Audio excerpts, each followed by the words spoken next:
মিত্রা, এখান থেকে পাটা সরাও। এটা আমার বৌমার দুধে আলতার থালা। কোন সাহসে তুমি আরেকবার যাচ্ছি? অ্যাকশন। মিত্রা, এখান থেকে পাটা সরাও।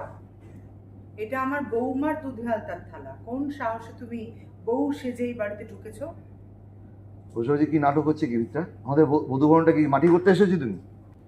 তুমি ভাবলে কি করে যে এত কিছুর পরেও আমি তোমাকে এই বাড়ির বউ বলে মেনে নেব? তোমার বাবা মোহিতের বাবাকে কিডন্যাপ করে জোর করে তোমার সঙ্গে বিয়ে দিতে চেয়েছিল। ভাগ্যিস সেটা হয়নি, ঈশ্বর সেটা হতে দেননি। পাখির কপালে যে সিঁদুর দেখছো জল জল করছে, সেটা আমার মোহিতের সিঁদুর। তাই পাখি এই বাড়ির বউ, পাখি আমার ছেলের বউ, মোহিতের স্ত্রী।